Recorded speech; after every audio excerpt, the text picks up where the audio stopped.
আসসালামু আলাইকুম। কালবেলা টিভিতে আপনাদের সবাইকে সুস্বাগতম। সারা দেশে কাল অসহযোগ আন্দোলনের ডাক দিয়েছে ছাত্র সমন্বয়করা। সেখানে উপস্থিত ছিলেন ব্যারিস্টার রুমিন ফারহানা। সেখান থেকে তিনি বাসায় আসলে আওয়ামী লীগের নেতাকর্মী, ছাত্রলীগ, যুবলীগরা তার বাসায় হামলা চালায় তাকে হত্যা করার জন্য, এমনটাই জানিয়েছেন ব্যারিস্টার রুমিন ফারহানা। বাকিটা দেখব প্রতিবেদনে। তার আগে যারা যারা আমার নতুন চ্যানেলটি এখনো সাবস্ক্রাইব করেননি তারা অবশ্যই সাবস্ক্রাইব করে পাশেই থাকুন। এই হামলাটা না কয়েকদিন ধরে হচ্ছে, আমি ওভাবে করিনি, বিকজ তারা আসে, লাঠি নিয়ে আসে, রুমিন ফারহানা অকথ্য গালাগালি, নিচে নেমে আয়, এইটুকুই করে।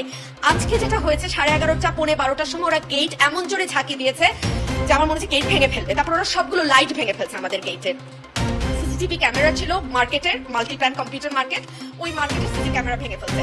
তারপরে ছাপার অযোগ্য গালি দিয়ে বলেছে তুই নেমে আয়, তারপরে তোর ব্যবস্থা আমরা নিচ্ছি। এবং 20, 25, 30টা ছেলে, আমি জানি না, আমি ভয়ের বারান্দায় যাইনি, আমি পুরো বাসা অন্ধকার করে ফেলছি।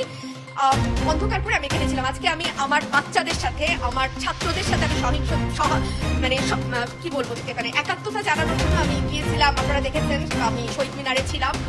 নিশ্চয়ই এটা বিরুদ্ধ পক্ষের কেউ, আওয়ামী লীগের কেউ, যুবলীগ, ছাত্রলীগের কেউ, বা তাদেরকে আসলে রাজনীতিবিদ বলাটাও রাজনীতিকে অনেক বেশি, মানে তাদেরকে সম্মান দেওয়া হয়। তারা আসলে গুন্ডা পান্ডা এরকম মোটা মোটা লাঠি হাতে যেভাবে তারা গেট ঝাঁকিয়েছে, যেভাবে তারা লাইট ভেঙেছে, যেভাবে তারা একজন নারীকে বিচ্ছিরি ভাষায় গালাগালি করেছে, ওদেরকে রাজনীতিবিদ আমি বলতে চাই না। তো আজকে এই পর্যন্তই, দেখা হবে পরে কোনো আপডেট নিউজে। ততক্ষণ আপনারা ভালো থাকুন, সুস্থ থাকুন এবং আমার চ্যানেলটি সাবস্ক্রাইব করে আমার চ্যানেলের পাশেই থাকুন।